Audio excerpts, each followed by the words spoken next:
대한민국의 조용기 목사님을 소개합니다. 저는 오늘 여러분과 함께 세상 끝에는 무슨 징조가 있사오리까 이 말씀으로 은혜를 나누고자 합니다. 우리는 도덕적으로 타락하고 세상이 어수선해지면 말세적 현상이라고 쉽게 말들을 합니다. 과연 말세는 있는 것일까요? 세상의 종말에는 어떤 확실한 징조가 있을 것입니까? 예수님께서는 말세의 일반적인 징조에 대하여 이렇게 말씀하셨습니다. 마태복음 24장 3절로 14절에 예수께서 감난산 위에 앉으셨을 때 제자들이 종용이 와서 가로되 우리에게 이르소서 어느 때 이런 일이 있겠사오며 주의 임하심과 세상 끝에는 무슨 징조가 있사오리까? 예수께서 대답하여 가라사대 너희가 사람의 미혹을 받지 않도록 주의하라. 많은 사람이 내 이름으로 와서 이르되 나는 그리스도라 하여 많은 사람을 미혹케 하리라. 난리와 난리 소문을 듣겠으나 너희는 상가 두려워 말라. 이런 일이 있어야 하되 끝은 아직 아니니라. 민족이 민족을 나라가 나라를 대적하여 일어나겠고 처처의 기근과 지진이 있으리니 이 모든 것의 재난의 시작이니라. 그때 사람들이 너희를 환난에 넘겨주겠으며 너희를 죽이리니 너희가 내 이름을 위하여 모든 민족에게 미움을 받으리라. 그때 많은 사람이 시험에 빠져 서로 잡아주고 서로 미워하겠으며 거짓 선지자가 많이 일어나 많은 사람을 미혹케 하겠으며 불법의 성함으로 많은 사람의 사랑이 식어지리라. 그러나 끝까지 견디는 자는 구원을 얻으리라. 이 천국 복음이 모든 민족에게 전거되기 위하여 온 세상에 전파되리니 그제야 끝이 오리라. 주님께서는 이와 같이 일반적인 오늘날 세태를 설명해 주므로 이러한 일이 일어날 때 세상의 종말이 가까워 왔다고 말씀하셨습니다. 그러나 성경에는 또 확실하고 구체적인 역사적인 징조를 말씀해 주시고 있습니다. 첫째로 느부갓네살 왕의 꿈과 다니엘의 해석이 있습니다. 다니엘서 2장 31절로 35절에 보면 지금으로부터 약 2700년 전에 바벨론의 대왕 느부갓네살이 놀라운 꿈을 꾸었습니다. 그 꿈은 바로 구라파 중동의 역사를 상징적으로 보여준 것입니다. 이 꿈을 다니엘이 해석을 했습니다. 그 내용은 이렇습니다. 왕이여, 왕이 큰 신상을 보셨나이다. 그 신상이 왕이 앞에 섰는데 크고 광채가 특심하며 그 모양이 심히 두려우니 그 우상의 머리는 정금이요 가슴과 팔은 은이요 배와 넓적다리는 노스요 그 종아리는 철이요 그 발은 얼마는 철이요 얼마는 진흙이었나이다. 또 왕이 보신 적 사람의 손으로 하지 아니하고 뜨인 돌이 신상의 철과 진흙의 발을 쳐서 부서뜨리며 때 철과 진흙과 놋과 은과 금이 다 부서져 여름 타작마당에 겨가 같이 되어 바람에 불려 간 곳이 없었고 우상을 친 돌은 태산을 이루어 온 세계에 가득하였었나이다. 여러분, 이 해석을 다니엘은 이렇게 했었습니다. 정금의 머리는 바로 BC 606년부터 539년 동안 일어났던 바벨로니아를 말한 것입니다. 바벨로니아의 느부갓네살 왕은 전 중동 일대를 다 정복하고 통치하는 위대한 왕이었습니다. 이 바벨론의 왕 느부갓네살이 통치하던 나라가 메대의 장군 다리오 왕의 공격을 받아서 망했습니다. 그래서 다리오 왕은 메대와 파사 왕국을 세웠는데 그것은 가슴과 팔은 은을 표시하는 것입니다. BC 539년부터 331년까지 계속한 메대와 파사 왕국은 바로 가슴과 팔, 즉 은으로 표현한 곳이 바로 이 설명인 것입니다. 그 다음에 배와 넓적다리는 바로 녹과 같은 나라인데 이는 BC 331년부터 323년에 있었던 헬라 나라를 상징하는 것입니다. 마게도니아의 대왕 알렉산더가 그 당시의 온 중동을 다 통일했었습니다. 그리고 거대한 나라를 세웠으나 그가 32세에 죽고 그리고 그 나라는 사방으로 갈라지고 말한 것입니다. 그 다음 그 종아리는 철이라고 했는데 이는 바로 BC 323년에서 AD 476년 동안 있었던 로마 제국을 말하는 것입니다. 로마 제국은 강력한 나라로 일어나서 온 구라파와 중동 일대를 다 정복하고 역사상 최대의 나라가 된 것입니다. 그러고 난 다음 마지막에 이 세상 종말은 바로 그 로마의 두 철각에서 나온 열발꾸락 시대에 종말이 올 것이라고 말한 것입니다. 다니엘서 2장 41절로 43절에 왕께서 그 발과 발꾸락이 얼마나 토기장이의 진흙이요 얼마나 철인 것을 보셨은즉 그 나라가 나누일 것이며 왕께서 철과 진흙이 섞인 것을 보셨은즉 그 나라가 철의 든든함이 있을 것이나 그 발가락이 얼마나 철이요 얼마나 진흙인즉 그 나라가 얼마나 든든하고 얼마나 부서질 만할 것이며 왕께서 철과 진흙이 섞인 것을 보셨은즉 그들이 다른 인종과 서로 섞일 것이나 피차에 합하지 아니함이 철과 진흙이 합하지 않음과 같으리이다. 이것은 옛 로마 판도에서 마지막에 일어날 통일국가를 말한 것입니다. 옛 로마 판도에서 일어난 것은 바로 구라파의 제국을 말하는 것입니다. 이 나라들이 서로 합치려고 하나 그 나라 중에 든든한 나라, 군사적으로 경제적으로 강한 나라가 있는가 하면 부서질 만한 나라, 군사나 경제적으로 약한 나라가 있습니다. 또 그 구라파의 여러 민족이 다 다른 민족이 되어서 서로 섞이려고 하나 잘 섞여지지가 않습니다. 피차에 잘 합혀지지 않습니다. 이와 같이 되어서 구라파 통합이 이루어지기 위해서 몸부림치고 있는 그때에 공중에서 손으로 떠지 않은 돌이 내려와서 그 우상을 칠 것이라는 것입니다.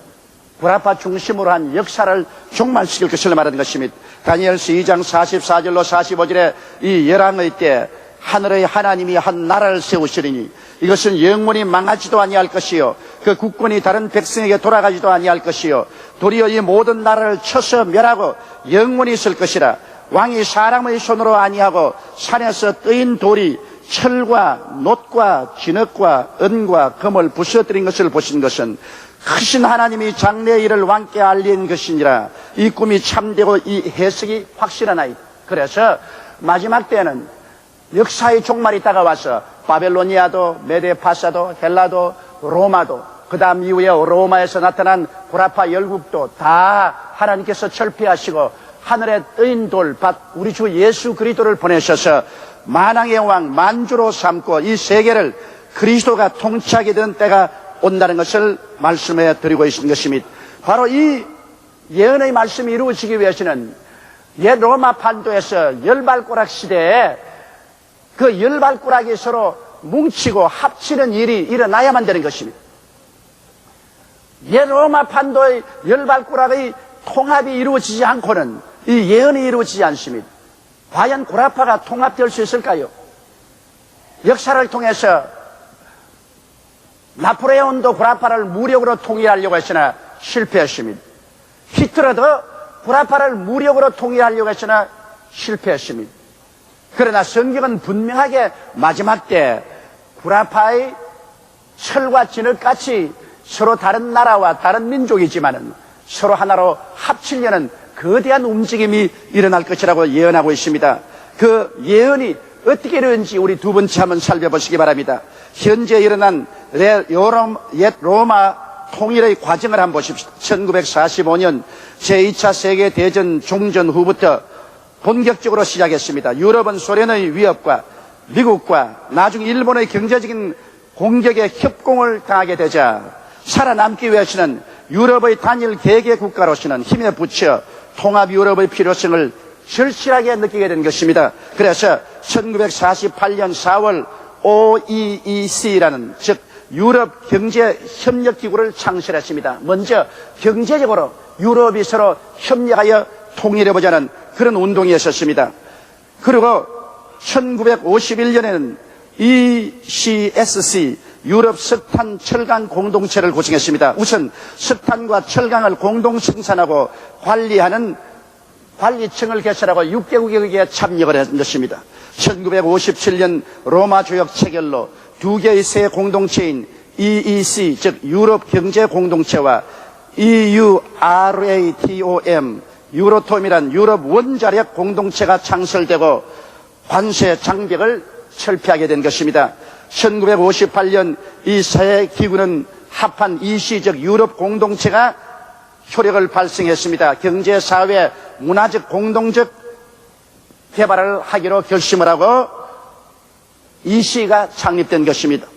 1992년에는 EU 즉 유럽연합이 창설되었습니다. 마스트리히트 조약을 통해서 동구 공산권이 붕괴되고 독일 통일로 격심한 정치적인 변동을 경험했어요. 여기에 능동적으로 대처하기 위하여 연대 강화가 필요했습니다. 그래서 그들은 마스트리트에 모여서 마스트리트 조약을 체결한 것입니다. 이유는 유럽연합으로 경제적인 통합, 시장, 화폐, 산업을 통합하고 공동외교, 안보와 사법, 협력, 시민권 문제를 다 통합하기로 결정을 내린 것입니다. 16개국으로 출발하여 현재 15개국이 가입하고 있는 것입니다.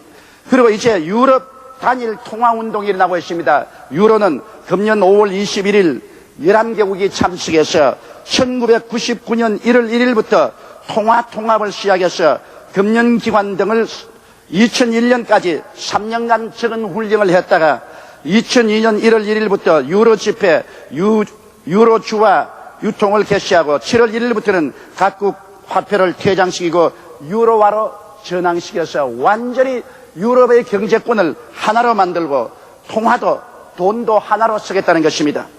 결국 이와 같이 해서 산업과 통화가 통일되면 자연적으로 국경이 없어지고 관세가 철폐되고 화폐가 통일되어 유럽중앙은행에서 유럽의 통화를 관장하게 되면 자연적으로 정치적 통합이 상당히 중요해지고 더욱 결속한다면 유럽연방이 설립될 것입니다. 결국 그들의 목적은 지금 EU는 유럽 합중국으로 하나로 통합시킨 데 있는 것입니다.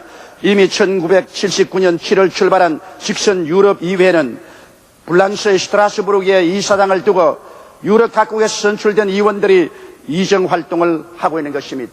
이와 같은 현실 역사적인 전개는 옛날 2700년 전에 하나님께서 느부갓네살 왕에게 보여준 꿈과 그것을 해석한 다니엘의 해석에 따라서 이루어져가고 있는 것입니다. 2700년 전에 말세에는 옛로마 판도에서 열발꾸락 시대, 열국이 서로 통합하는 시대가 다가온다는 것입니다.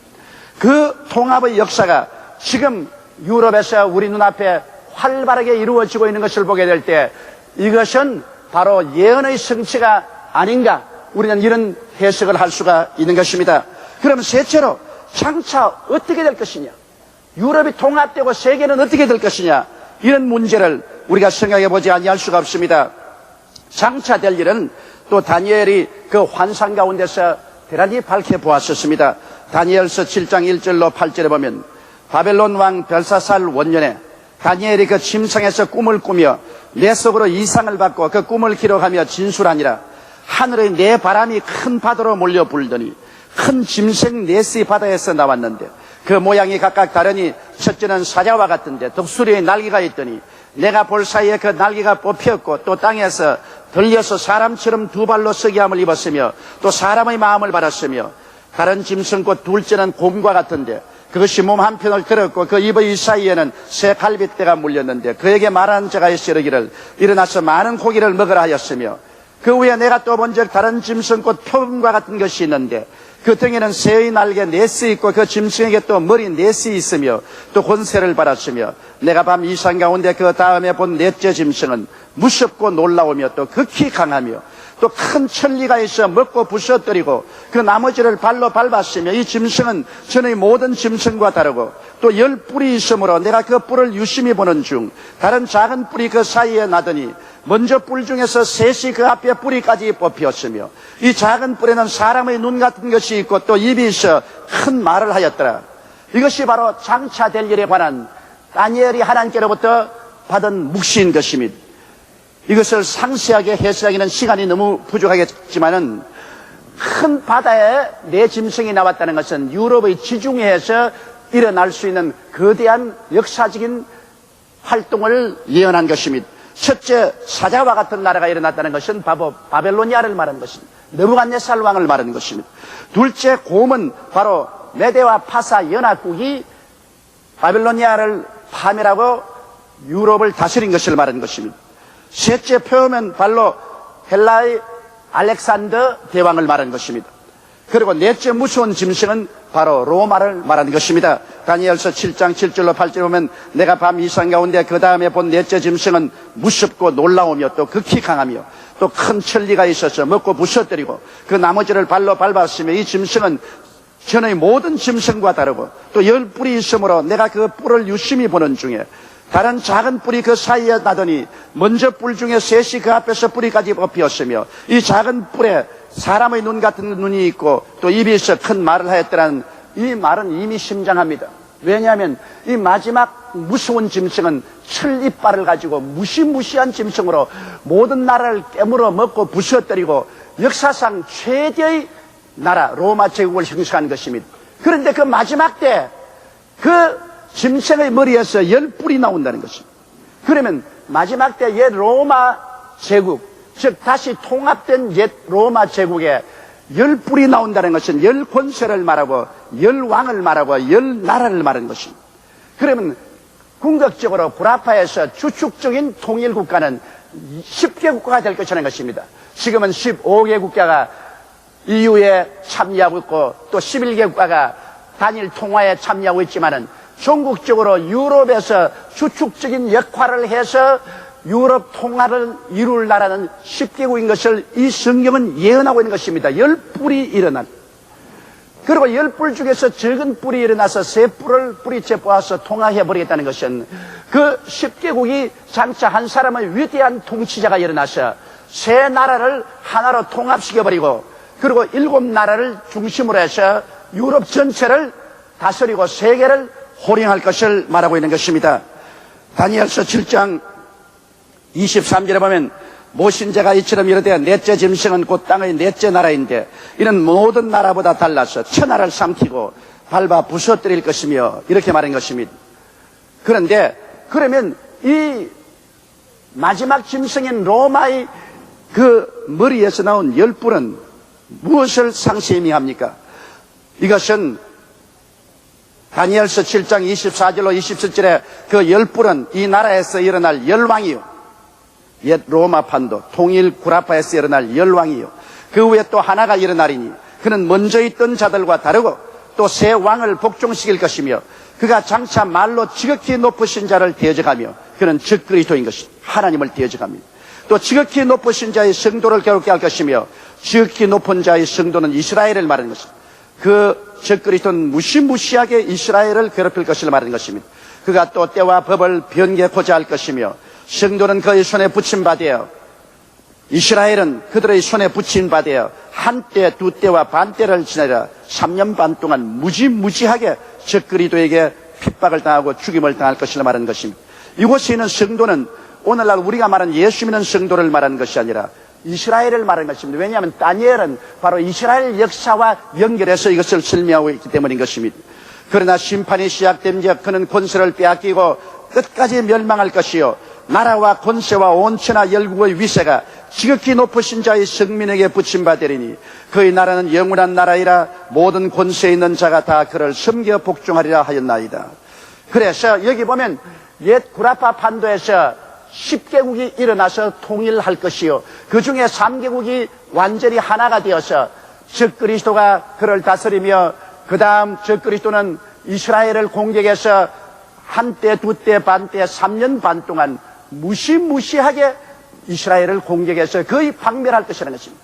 그러나 3년 반이 끝나고 나면은 하나님께서 그리스도의 강림을 통해서 이 땅을 다 주님께서 접수하시고 이 땅의 모든 왕들을 다 철폐하시고 이 즉 그리스도와 그의 거짓 선지자를 따라간 짐승의 표를 받은 사람들은 다 멸하시고 이스라엘과 그때 부활한 성도들을 중심으로 한 새로운 영원한 천년왕국을 세울 것을 말씀하고 있는 것입니다. 그럼 언제 이런 일이 일어날 것이냐? 다니엘서 9장 27절에 보면 그가 즉 다시 말하면 즉 그리스도가 장차 많은 사람으로 더불어 한 일해 동안의 언약을 굳게 세우겠고 여기 많은 사람이란 이스라엘 백성을 말하는 것입니다.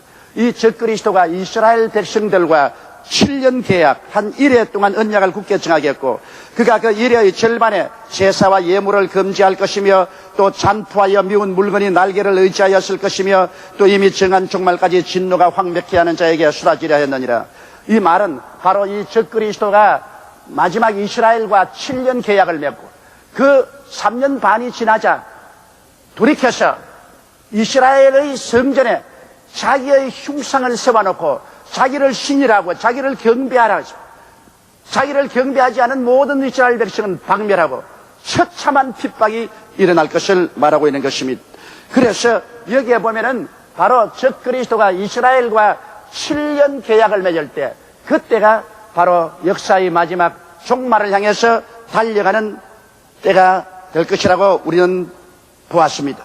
오늘 사람들은 제가 이렇게 해석을 하면은 세대주의자라고 공격을 합니다. 그러나 성경이 그렇게 말을 하고 있습니다. 그럼 우리 교회는 여기에서 어디에 들어가는 것입니까? 우리 교회는 성경에 분명히 말하기를 환란이 일어나기 전에 주님께서 우리를 피난시키겠다고 말씀한 것입니다. 이미 예수께서 십자가에서 몸짓고 피 흘려 환란을 당했으므로 예수 그리스도의 교회는 제2차 환란을 당하지 않습니다. 이러므로 바로 7년 환란이 일어나기 전에 주께서 호령과 천사장의 고함과 하나님의 나팔로 친히 하늘로 쫓아 강림할 것이요, 주 안에서 죽은 자들이 먼저 일어나고 살아남은 자들이 변화되어 공중에 올라가서 주를 영접하게 될 것입니다. 그러면 지상에서 적그리스도가 이스라엘과 7년 계약을 맺은 후에 7년 환란이 다가왔을 동안에 성도들은 공중에서 주와 함께 7년 혼인잔치를 하게 될 것입니다. 그리스도와의 혼인잔치에서 우리가 이 땅에 살아오는 동안에 주님 안에서 행한 모든 행동이 상급 심판을 받게 될 것입니다. 잘한 사람은 좋은 상을 받고 못한 사람은 낮은 상급을 받을 것입니다. 여기에 죽이고 살리는 심판이 아니라 상급의 심판을 받게 될 것입니다. 그러고 난 다음 7년이 찬 후에 그리스도는 많은 성도들과 함께 이 땅에 강림하게 되실 것입니다. 이 땅에 강림해서 적그리스도와 그의 추종자들을 다 잡아서 불과 유황으로 타는 못에 던져버리고 이 땅에 7년 동안 평화로운 나라를 선포하고 세우는 것입니다. 바로 그 장면이 다니엘서 7장 9절로 14절에 기록되어 있습니다. 자세히 귀를 기울여 들어보세요. 이 놀라운 예언을 하나님의 성령이 다니엘에게 주시지 않고는 스스로가 이런 예언을 할 수가 없습니다. 다니엘서 7장 9절로 14절에 내가 보았는데 왕자가 놓이고 옛적부터 항상 계신 이가 좌정하였는데, 이건 하나님이 좌정하시는데, 그 옷은 희기가 눈 같고 그 머리털은 깨끗한 양의 털 같고 그 보좌는 불꽃이요 그 밖에는 붙는 불이며 불이 강처럼 흘러 그 앞에서 나오며 그에게 수종하는 자는 천천히요 그 앞에 시위한 자는 만만이며 천사들입니다. 심판을 베푸는데 책들이 피어놓였더라. 그때 내가 그 큰 말하는 작은 뿔의 목소리를 인하여 주목하여 보는 사이에 이 작은 뿔은 적그리스도입니다. 짐승이 죽임을 당하고 적그리스도가 죽임을 당하고 그 시체가 상한 바 되어 불 붙는 불에 던진 바 되었으며 그 남은 모든 짐승 즉 다른 나라들은 옛날엔 나라의 임금을 짐승으로 표시했습니다. 그 권세를 빼앗겼으나 그 생명은 보존되어 정한 시기가 이르기를 기다리게 되었더라. 내가 또 밤 이상 중에 보았는데 인자 같은 이가 즉 예수 그리스도인 것입니다. 하늘 구름을 타고 와서 옛적부터 항상 계신 자 즉 하나님에게 나와 그 앞에 인도되며 그에게 권세와 영광과 나라를 주고 모든 백성과 나라들과 각 방언하는 자로 그를 섬기게 하였으니 그 권세는 영원한 권세라 옮기지 아니할 것이요 그 나라는 패하지 아니할 것이니라. 할렐루야. 이게 바로 예수께서 7년 환란 이후에 하나님 앞에 나와서 나라와 권세를 인수인계 받으시고 이 나라를 7년 동안 다스리고 그 이후에 신천신지 영원 무궁 세계를 주님께서 이루게해서 성도들과 함께 영원 무궁히 다스릴 것을 말씀하고 있는 것입니다. 우리가 사는 세계와 역사는 하나님께서 이미 오래전에 작정하시고 예정하신 대로 이루어집니다. 지금부터 약 2700여 년 전에 선지자 다니엘을 통하여 역사의 종말적인 청사진을 하나님께서는 이미 제시해 놓았습니다. 그 청사진대로 현재 역사는 급속히 성취되어 가고 있습니다. 유럽 통합이 이루어져 가고 있음을 여러분은 눈앞에서 볼 수 있는 것입니다. 나라 없던 이스라엘이 1948년 독립한 지도 이제 한 세대 즉 50년이 지났었습니다.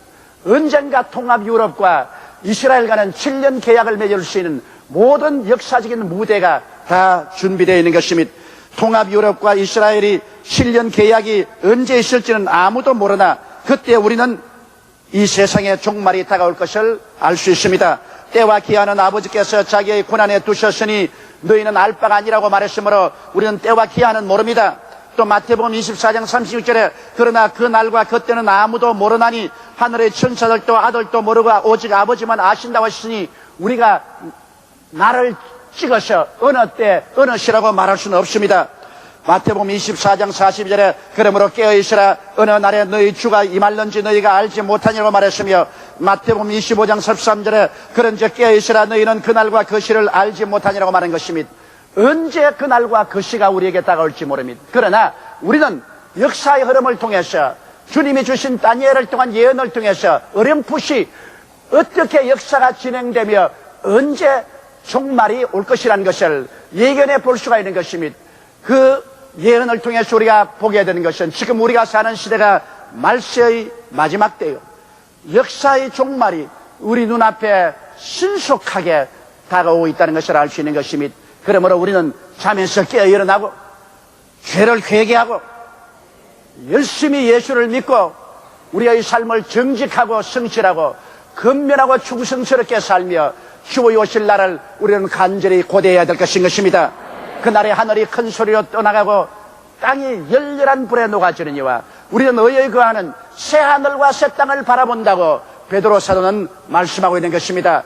이러므로 우리가 이 땅에 영원히 살 처수가 없습니다. 우리는 이 땅에 행인과 나그네와 같이 지금 지나가고 있는 것입니다.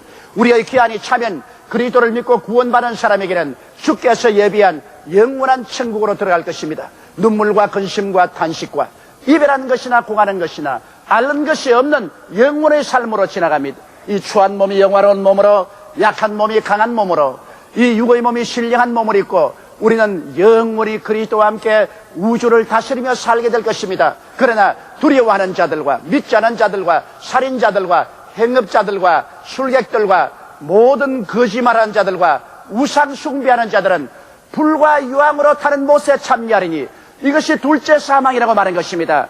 육체가 죽는 것이 첫째 사망이고 영혼이 하나님께로도 버림받아 영원한 불에 타는 것이 둘째 사망인 것입니다. 우리는 깨어 기도하며 그리스도를 믿고 경성하여 하나님의 일에 열심을 다하다가 주님을 맞이하고 공중에서 주와 함께 혼인잔치에 들어가서 큰 상급을 받는 여러분 되시기를 주님 이름으로 축원합니다. 우리 다 같이 고개 숙여 기도드리겠습니다. 전능하시고 거룩하신 하나님 우리 아버지요, 우리가 사는 이 시대가 말세지 말이라는 것을 우리가 알 수 있습니다. 사람이 저녁에 북새가 나면 날이 좋을 것이라고 말하고 아침에 동력에 북새가 나면 날이 흐리고 비가 올 것이라고 말하고 동풍이 뜨겁게 불면 더울 것이라고 말을 합니다. 성경의 판도는 우리가 읽을 줄 알면서 이 시대를 읽지 못하면 어떻게 하겠습니까? 하나님 아버지여, 그러므로 우리는 하나님께서 거룩한 성경을 통하여 우리에게 예언해 주신 말씀을 쫓아서 경성하고 깨어서 회개하고 기도하며 경건하게 주의 날을 기다리는 우리들이 다 되게 도와주옵소서. 예수님 이름 받들어 기도드리옵나이다. 아멘. 할렐루야. 아멘. 목사님 감사합니다. 구독과 좋아요는 제작하는 데 힘이 됩니다. 감사합니다.